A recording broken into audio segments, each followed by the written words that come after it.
దేవుని పరిశుద్ధ నామమునకు మహిమ కలుగునుగాక.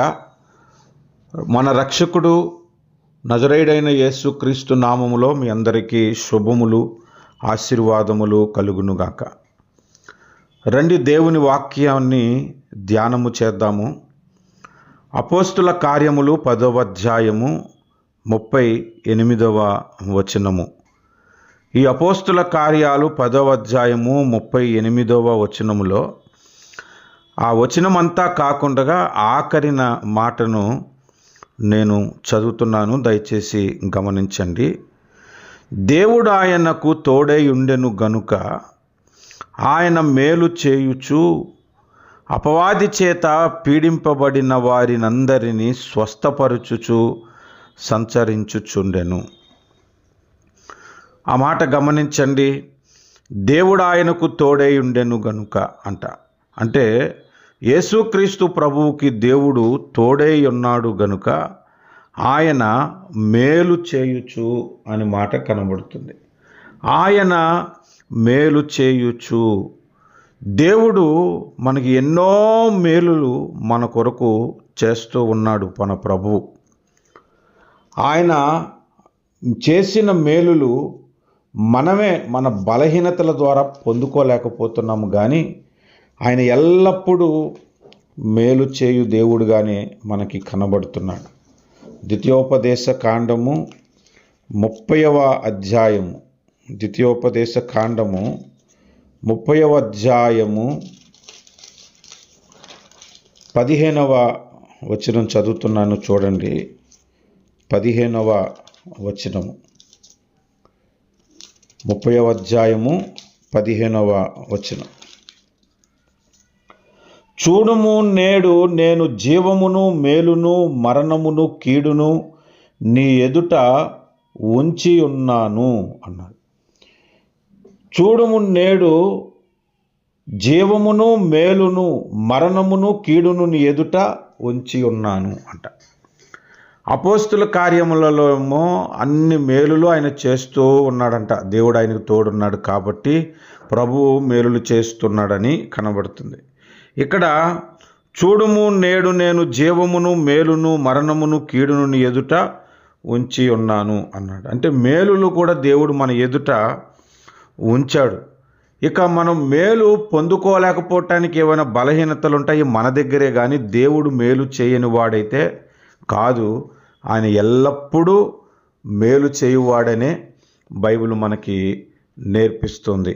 కనుక ప్రియులారా, ఆయన యొద్ద నుండి మనము మేలులు పొందుకోవాలంటే మనము ఎలా జీవిస్తే ఆయన యొద్ద నుండి మేలులు పొందుకుంటామో ఒక 7 మాటలు బైబిల్ గ్రంథంలో నుంచి ధ్యానం చేద్దాము. ప్రార్థన చేసుకుందాము. ప్రార్థన చేసుకొని వాక్యపు వివరణలోనికి మనము వెళ్దాము. కృపా సత్య సంపూర్ణుడు అయిన మా తండ్రి, మేలులెన్నో చేయుచున్నవాడా, నీకు వందనాలు చెల్లిస్తూ ఉన్నాము. ఈరోజు వరకు మేము సజీవముగా ఆరోగ్యముగా ఆహారము తింటూ జీవిస్తున్నామంటే ఇది మీరు చేసిన మేలు. ఎన్నెన్నో మేలులు మా కొరకు మీరు చేశారు ప్రభువా, నీకు స్తోత్రాలు. నీ వద్ద నుండి ఇంకా అనేకమైన మేలులను మేము అనుభవించినట్లు మా ఎడల కృప చూపించండి. మా బ్రతుకులు ఎలాగుంటే మీ వద్ద నుంచి మేము మేలులు సమృద్ధిగా పొందుకుంటామో ఆ విషయమై మీరు మాతో మాట్లాడమని యేసుక్రీస్తు పరిశుద్ధమైన నామమున ప్రార్థిస్తున్నాము పరమ తండ్రి, ఆమేన్. ప్రభునందు ప్రియులారా, ఇక్కడ మనం గమనించాల్సిన ఒక ప్రాముఖ్యమైన విషయం ఉన్నది. దేవుని యొద్ద నుండి మనము మేలులు పొందుకోవాలంటే మనం ఎలా బ్రతకాలి అనే దాంట్లో మొట్టమొదటిగా 31వ కీర్తన 19వ వచనాన్ని మనం చదువుదాము. 31వ కీర్తన 19వ వచనము, దయచేసి చూడండి. నీ యందు భయభక్తులు గలవారి నిమిత్తము నీవు దాచి ఉంచిన మేలు ఎంతో గొప్పది. ప్రభు ఇక్కడ ఏం మాట్లాడుతున్నాడు? నీ యందు భయభక్తుల గలవారి నిమిత్తము నీవు దాచి ఉంచిన మేలు ఎంతో గొప్పది అంట. అంటే దేవుని యందలి భయభక్తులు కలిగి ఉండుట వలన దేవుడు మనకు మేలు చేస్తాడు, మన జీవితంలో మేలును మనకు అనుగ్రహిస్తాడు. ఈనాడు చాలామందికి దేవుడంటే భయం లేదు. యేసుక్రీస్తుతో పాటు 2 దొంగలు సిలువ వేయబడ్డారు. అందులో ఒక దొంగ దేవునికి భయపడ్డాడు, భయపడి ప్రార్థన చేసి రక్షణ పొందాడు. ఇంకొక దొంగ భయపడలేదు, దేవుని సహాయం కోరాడు, కానీ నన్ను ఈ బాధ నుండి తప్పించుము అని దేవుని సహాయం కోరాడు, కానీ దేవుడంటే భయం లేదు. అందుకే ఆ రక్షణ పొందిన దొంగ ఈ రక్షణ పొందని దొంగను ఒక మాటతో గద్దించాడు. ఏమనంటే, నీవు దేవునికి భయపడవా అని గద్దించినట్లుగా మనము చూస్తున్నాం. ఈనాడు చాలామంది దేవుడికి భయం లేకుండా ఈ లోకంలో జీవిస్తున్నారు. దేవుని భయం ఉంటే దొంగతనాలు ఎందుకు చేస్తాం? దేవుని భయం ఉంటే వ్యభిచారంలో ఎందుకు పడిపోతాం? దేవుని భయం ఉంటే ప్రార్థన ఎందుకు మానేస్తాం? దేవుని భయం ఉంటే అబద్ధాలు ఎందుకు మాట్లాడుతాం? దేవుని భయం ఉంటే ఎందుకు చాడీలు చెబుతాం? ఎందుకు బూతు మాట్లాడుతాం? దేవుని భయం ఉంటే ఎదుటివాని ఆస్తిని మనం ఎందుకు దోచుకుంటాం? ఇవన్నీ ఆలోచన చేయండి. దేవుని భయము ఈనాడు ప్రజలకు చాలామందికి లేదండి, చాలామందికి లేదు. ఒక ఆయన పాట పాడుతున్నాడు, ఆస్తులన్నీ పోయినా అనాదిగా మిగిలిన నీవుంటే నాకు చాలు యేసయ్యా అని పాటలు పాడుతున్నాడట. ఆయన గురించి ఒక బ్రదర్ సాక్ష్యం చెప్తున్నాడు, అతను అన్న ఆస్తి అతడు కొట్టేశాడండి అని. ఈయన ఆస్తి పోగొట్టుకొని పాట పాడుతున్న పాట కాదు, ఇంకొకటి ఆస్తి కొట్టేసి ఈయనే ప్రార్థన చేస్తున్నాడు. ఏమని ప్రార్థన చేస్తున్నాడు? ఆస్తులు పోయినా అనాదిగా నేను మిగిలిన నీవు ఉంటే నాకు చాలయ్యా అని ప్రార్థన చేస్తాడు. దేవుని భయం ఉందా అసలు వీళ్ళకి? దేవుని భయముతోనే మాట్లాడుతున్నారా? మన మాటలను బట్టి దేవునికి లెక్కప్ప చెప్పుకోవలసి ఉన్నదని బైబిల్ చెప్తుంది. దేవుని భయం ఎక్కడ ఉన్నది? కొంతమంది దేవుని సేవకులను ఎంత మాట అంటే అంత మాట, వాడు గీడని పిలవటం, లూసిఫర్ అని పిలవటం, ఊరికినే నిందలు వేయటం, వారిని అవమాన పాలు చేయటం, దశంభాగాల కొరకు తిరుగులాడుతున్నారని వారి మీద నిందలు వేయటం, ఇలాంటివన్నీ దేవుని భయము లేని వారు చేస్తున్న పనులు. ఎవరైతే దేవునికి భయపడతారో, దేవుని ముందు భయభక్తులు కలిగి జీవిస్తారో వారు మేలులు పొందుకుంటారని బైబిల్ మనకి స్పష్టంగా తెలియజేస్తూ ఉంది. కనుక దేవుని మేలులను మనము ఎల్లప్పుడూ పొందుకోవాలనంటే మొదటిగా మనము దేవుడంటే భయము కలిగి జీవించాలని బైబిల్ మనకు నేర్పిస్తుంది. ద్వితీయోపదేశ కాండము 5వ అధ్యాయము, ద్వితీయోపదేశ కాండము 5వ అధ్యాయము 29వ వచనాన్ని మనొకసారి చదువుదాము. చూడండి, 29వ వచనము. వారికిని వారి సంతానమునకును నిత్యము క్షేమము కలుగునట్లు వారు నా యందు భయభక్తులు కలిగి నా ఆజ్ఞలన్నిటినీ అనుసరించు మనసు వారి కుండిన మేలు అన్నాడు. ఇక్కడ చూడండి, వారికిని వారి సంతానమునకును నిత్యమును క్షేమము కలుగునట్లు వారు నా యందు భయభక్తులు కలిగిన ఆజ్ఞలన్నిటిని అనుసరించు మనస్సు వారికి ఉండిన మేలు. అంటే ఇక్కడ ఒక వివరణ చెప్తాను, మీరు చూడండి. దేవుని యందు భయభక్తులు కలిగి ఆయన ఆజ్ఞలను అనుసరించాలనే మనస్సు మొదట మనకు ఉండాలి. మనస్సు మనకు ఉంటేనే తర్వాత ఆయన యందు భయమును చూపెడతాము, ఆయన ఆజ్ఞలను అనుసరించటానికి ప్రయత్నిస్తాం. కొంతమందికి మనస్సే ఉండదు, ఇంకా ఆయన యందు భయం ఏముంటుంది, ఆయన ఆజ్ఞలను అనుసరించే మనస్సు ఏముంటుంది. కొంతమందికి ఆ మనస్సు ఉంటుంది, కానీ పరిస్థితుల వలన ఆజ్ఞలను అనుసరించలేకపోవచ్చు, కానీ మనస్సు అయితే ఉంటుంది. పరిస్థితుల వలన వారు దేవునికి భయపడని వారి వలె కనబడచ్చు, కానీ వారి మనస్సు అయితే దేవునికి భయపడుతూనే ఉంటుంది. అందుకే ఇక్కడ మనస్సును హైలైట్ చేస్తున్నాడు. అలాంటి మనస్సు వారికి ఉండిన మేలు అని అంటున్నాడు. కనుక ప్రియమైనటువంటి వారులారా, దేవుని భయము కలిగి మనము మేలులు పొందుకోవాలి. కాబట్టి మొదటి విషయం మనం నేర్చుకోవలసిన ప్రాముఖ్యమైన విషయం ఏంటంటే దేవుని భయము కలిగి మనము జీవించాలి. క్రైస్తవుల్లో ఈనాడు దేవుని భయం లేదనటానికి ఇంకొక కారణం చెప్తాను, మీరు చూడండి. చాలామంది క్రైస్తవులు పెళ్లి దగ్గర దొరికిపోతారు, కట్నాలు ఆశిస్తారు. కొద్దిగానే సిగ్గుంటుందండి వీళ్ళకి. కట్నాలు ఆశించి ఎదుటివాని సొమ్ము దోచుకొని దేవుని భయం లేకుండా వీరు క్రైస్తవులని ఎలా చెప్పుకుంటారు? మరి కొంతమంది క్రైస్తవులకి దేవుని భయం ఎలా లేదంటే కులపిచ్చే ఇంకా పోలేదు. దేవుడు నన్ను ఈ విషయంలో లెక్క అడుగుతాడేమో, నేను పక్షపాతం చూపించానని, నా కులపు వారని నేను మాట్లాడుతున్నానని, అదే మనస్సు కలిగి నేను ఉంటున్నానని, దేవుడు నన్ను లెక్క అడుగుతాడేమో అన్న భయం లేదు ఈనాడు. ఎంతోమంది అనేక విషయాలలో దేవుని యందు భయభక్తులు చూపటలేదు. కొంతమందికి భక్తి ఉంటుంది, కొంతమందికి భయం ఉండదు. కొంతమందికి భయం ఉంటుంది, కొంతమందికి భక్తి ఉండదు. భయభక్తులు మనము కలిగి ఉంటే మేలు పొందుకుంటామని ప్రభు మనతో మొదటిగా మాట్లాడుతున్నాడు. రెండవదిగా మనం చూద్దాము, పేతురు రాసిన మొదటి పత్రిక, పేతురు రాసిన రెండవ పత్రిక, పేతురు రాసిన రెండవ పత్రిక మొదటి అధ్యాయము 19వ వచనము. మరియు ఇంతకంటే స్థిరమైన ప్రవచన వాక్యము మనకున్నది, తెల్లవారి వేకువ చుక్క మీ హృదయములలో ఉదయించు వరకు ఆ వాక్యము చీకటి గల చోటున వెలుగిచ్చు దీపమైనట్టున్నది. దాని యందు మీరు లక్ష్యముంచిన ఎడల మీకు మేలు. రెండవ మేలు మనకు ఎలా కలుగుతుంది అంటే బైబిల్ మనకి నేర్పిస్తుంది కదా, దేవుని వాక్యమందు మనము లక్ష్యముంచిన ఎడల మనకు మేలు. If you pay attention to the word, good will happen to you.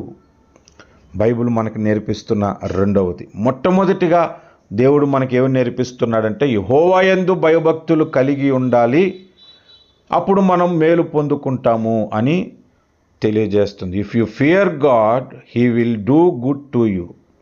రెండవది, వాక్యమందు లక్ష్యం ఉంచాలి అని బైబిల్ మనకి చెబుతుంది.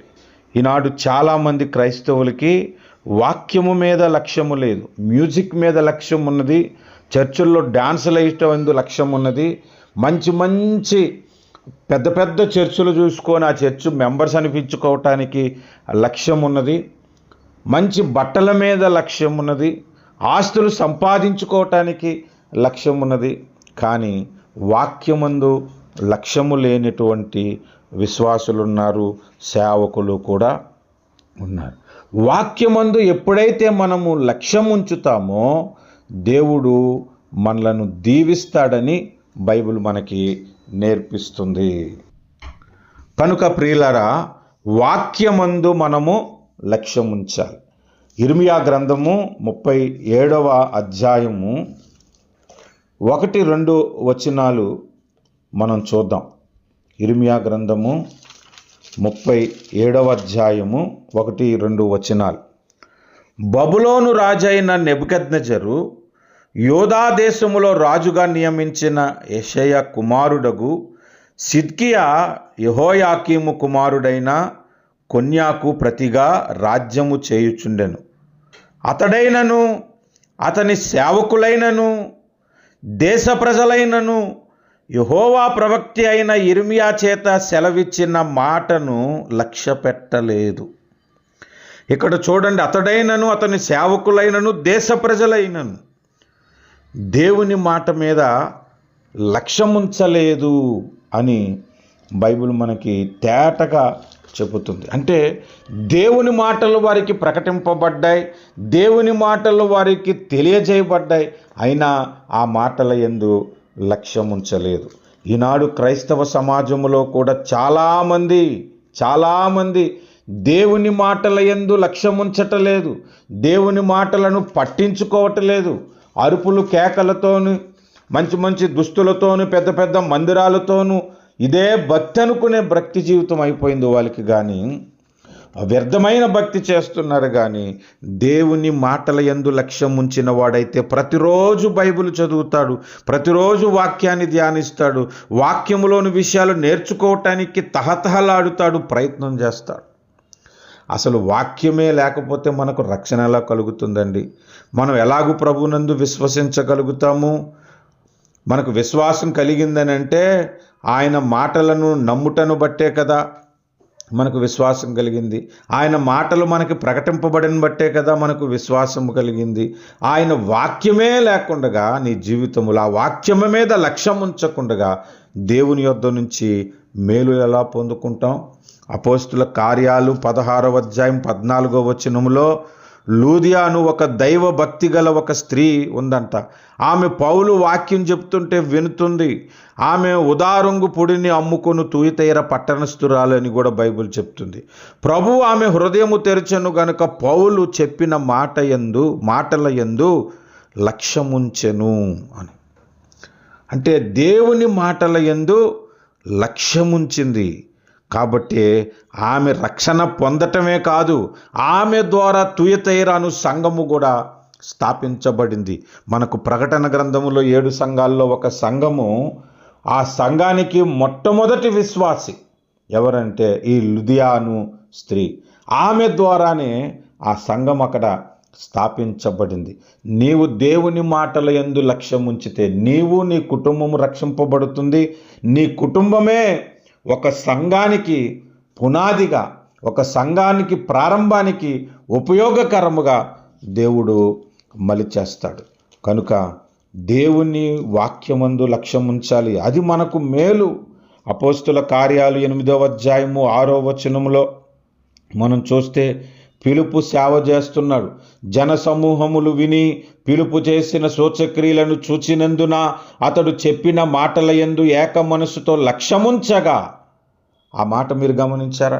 పిలుపు చేసిన సూచక్రియలను అతడు చెప్పిన మాటల యందు ఏక మనసుతో లక్ష్యముంచగా వారికి ఎలాంటి మేలు జరిగిందంటే 7వ వచనము, అనేకులను పట్టిన అపవిత్రాత్మలు పెద్ద కేకలు వేసి వదిలిపోయాయి. పక్షవాయువు కలిగిన వారు, కుంటివారు అనేకులు స్వస్థత పొందారు. ఆ పట్టణములో మిగులు సంతోషము కలిగినని బైబిల్ మనకి నేర్పిస్తుంది. కనుక దేవుని మాటల యందు లక్ష్యముంచాలి. అసలు మనకు జరిగే ప్రతి మేలు వెనక దేవుని మాటల యందు లక్ష్యముంచుట వలనే మనకు జరుగుతుంది, మనకు మేలు కలుగుతుంది.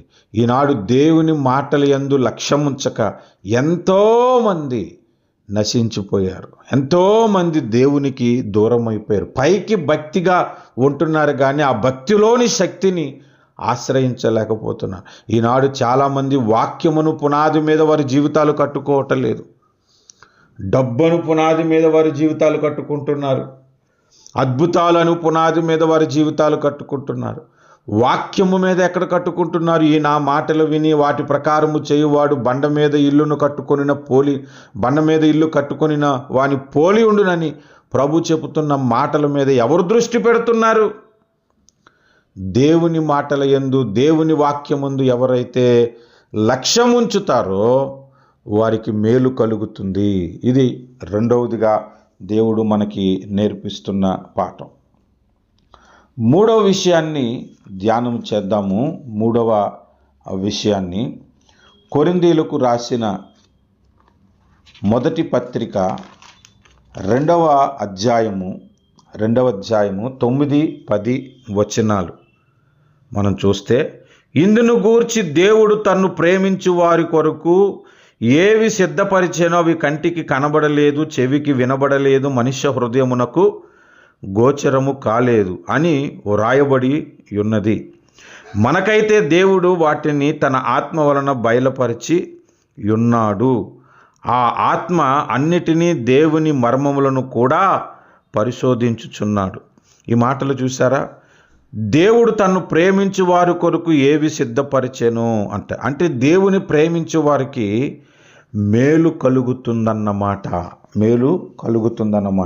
ఆయన ఎన్నో సిద్ధపరిచాడు, ఆ మేలులు మనకి కలుగుతాయి. ఇంకొక మాట కూడా మనం చూద్దాము. రోమీయులకు రాసిన పత్రిక 8వ అధ్యాయము 8వ వచనము. దేవుని ప్రేమించు వారికి అనగా ఆయన సంకల్పము చొప్పున పిలువబడిన వారికి మేలు కలుగుటకై సమస్తమును సమకూడి జరుగుచున్నవని ఎరుగుదుము అన్నాడు. అంటే దేవుని ప్రేమించే వారికి మూడవదిగా మేలు కలుగుతున్నాయి. Good things happen to those who love God. కాబట్టి మనం ఇక్కడ జ్ఞాపకం చేసుకోవలసిన ఒక విషయం మూడవది, దేవుని ప్రేమించుట వలన మనకు మేలు కలుగుతుంది. సామెతల గ్రంథము 8వ అధ్యాయము 21వ వచనములో, నన్ను ప్రేమించు వారిని నేను ఆస్తికర్తలుగా చేస్తానని దేవుడు మనకి వాగ్దానం చేస్తున్నాడు. 91వ కీర్తన 14వ వచనము మనం చూస్తే, అతడు నన్ను ప్రేమిస్తున్నాడు కనుక నేను అతనిని తప్పించెదను అనే మాట మనకు కనబడుతుంది. అంటే దేవుని ప్రేమించుట వలన ఎన్ని మేలులో సమస్తము సమకూడు జరుగుతున్నాయి. ఆయన మన కొరకు దాచినవి కంటికి కనబడట్లేదు, చెవికి వినబడట్లేదని మనకి బైబిల్ చెబుతుంది. ఆయన మనలను తప్పిస్తానని బైబిల్ చెప్తుంది. మనలను ఆస్తికర్తలుగా చేస్తానని బైబిల్ మనకి చెప్తుంది. అంటే దేవుని ప్రేమించుటలో ఎన్నో మేలులు మనకి జరుగుతున్నాయి. ఒకటని కాదు, రెండని కాదు, ఒక్క ఈ అంశం మీదనే మనకి ఎన్ని మేలులు జరిగాయో మనం చెప్పుకోవచ్చు. దేవుడు లోకముని ఎంతో ప్రేమించి తన కుమారుణ్ణి మన కొరకు బలిగా అర్పించాడు కాబట్టే ఈరోజు మనం రక్షణ అనే మేలు కూడా పొందుకున్నాము. అసలు ఒక్కటండి, అసలు మనం పొందుకున్న ప్రతి మేలు వెనక దేవుణ్ణి ప్రేమించుటలో మనకు కలుగుతున్నాయి. దేవుడు మనలను ప్రేమించుటలో కలుగుతున్నాయి, దేవుణ్ణి మనము ప్రేమించుటలో కూడా కలుగుతున్నాయి. అందుకే మన జీవితంలో మేలు కలగాలనంటే we have to love God.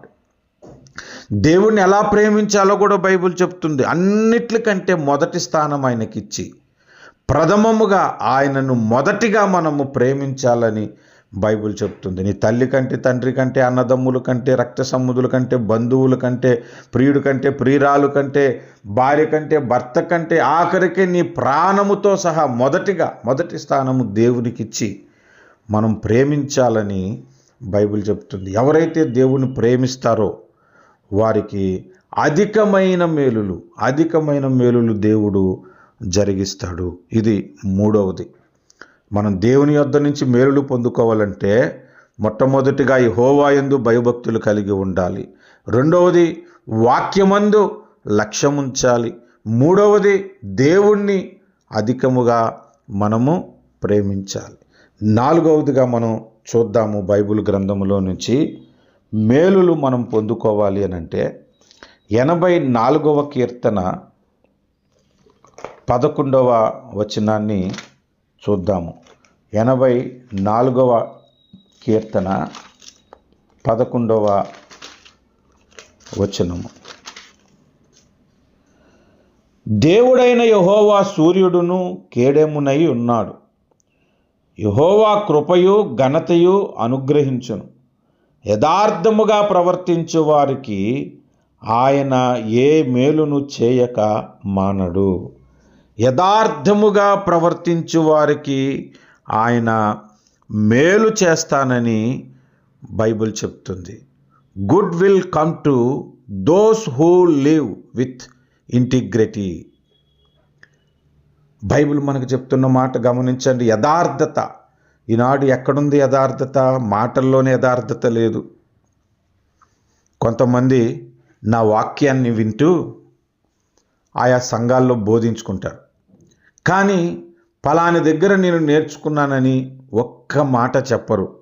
కనీసం నా దగ్గరే నేర్చుకున్నానని నా దగ్గర కూడా చెప్పరు. కొంతమంది అయ్యా మీ దగ్గర వాక్యం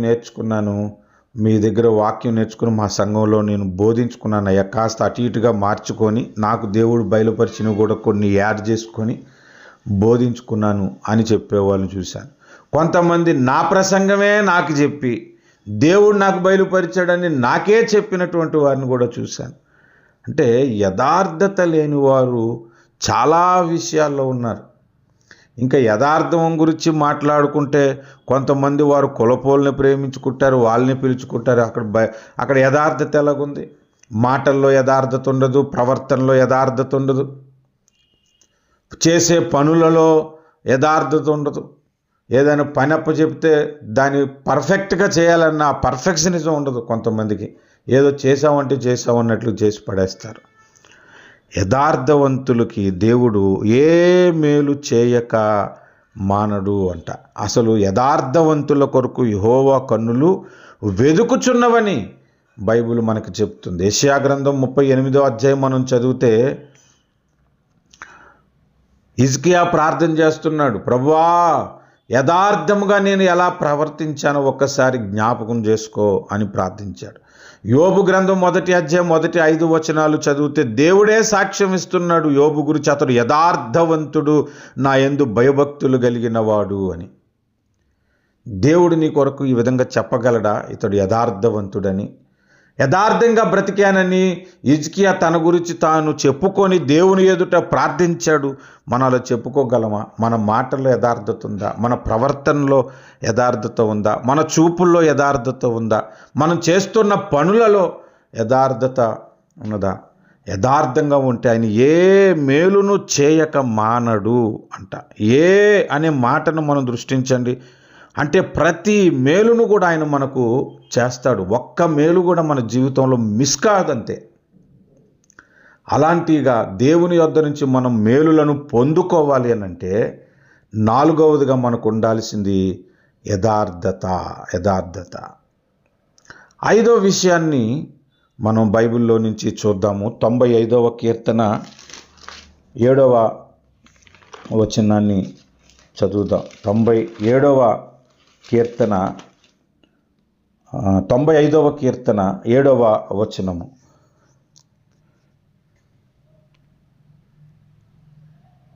తొంభై 95:7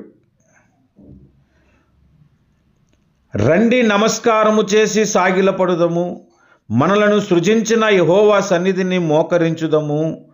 నేడు మీరు ఆయన మాట అంగీకరించిన ఎడల ఎంత మేలు. ఆ మాట చూడండి, నేడు మీరు ఆయన మాట అంగీకరించిన ఎడల ఎంత మేలు.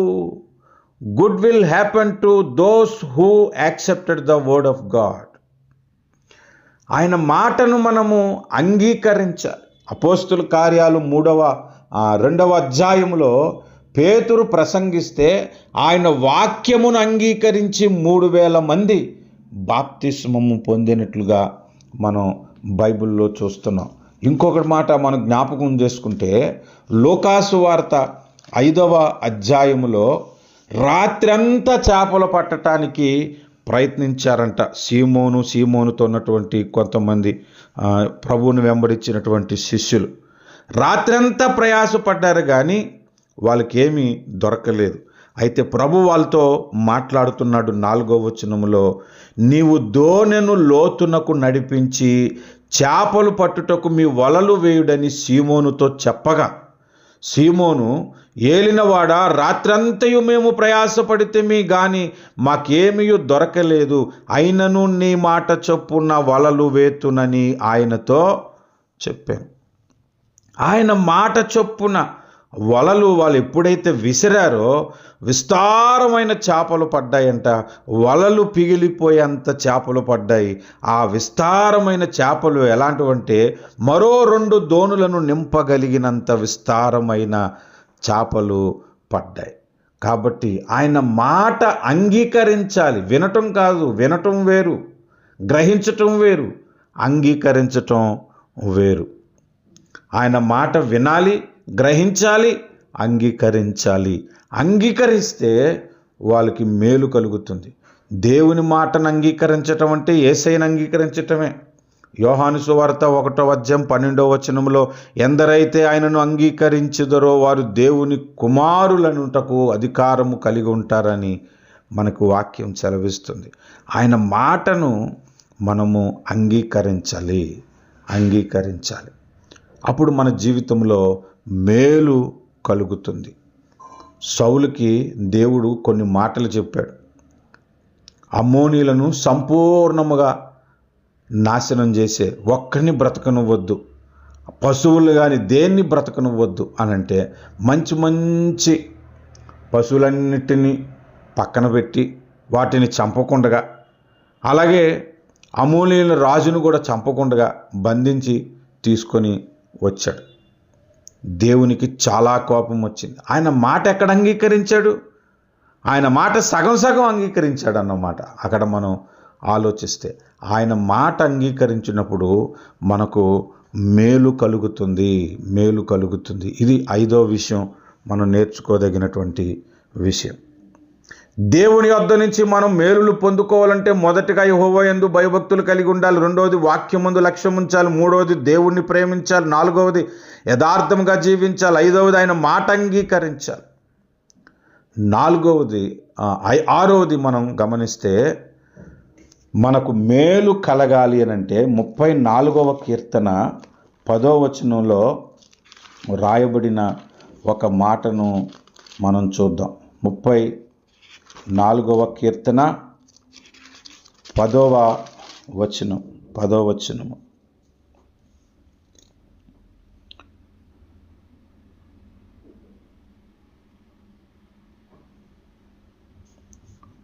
సింహపు పిల్లలు లేమి గలవై ఆకలిగొనును, యెహోవాను ఆశ్రయించు వారికి ఏ మేలు కొదువై ఉండదు.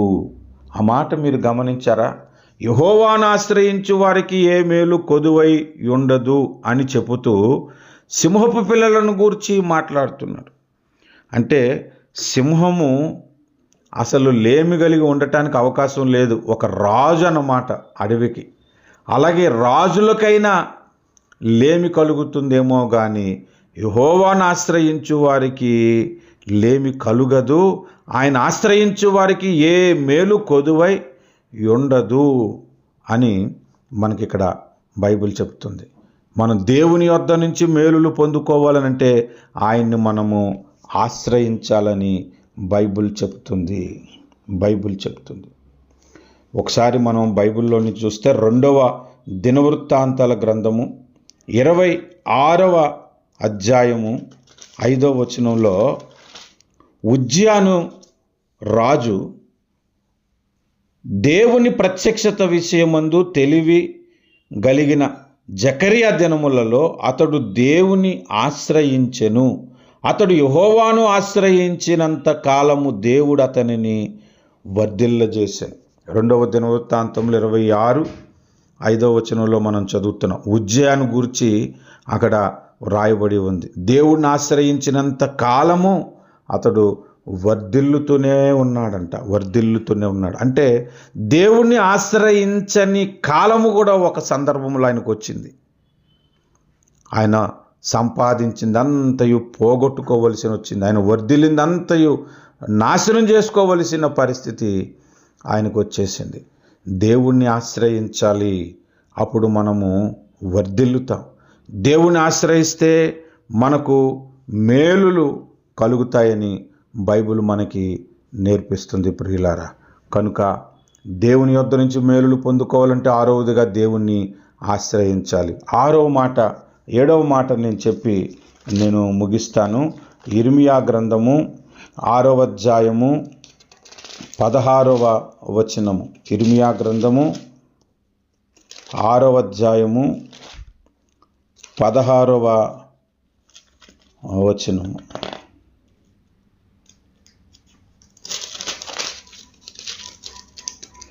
యెహోవా ఇలాగు సెలవిచ్చుచున్నాడు, మార్గములలో నిలిచి చూడుడి, పురాతన మార్గములను గూర్చి విచారించుడి, మేలు కలుగు మార్గమేది అని అడిగి అందులో నడుచుకొనుడి, అప్పుడు మీకు నెమ్మది కలుగును.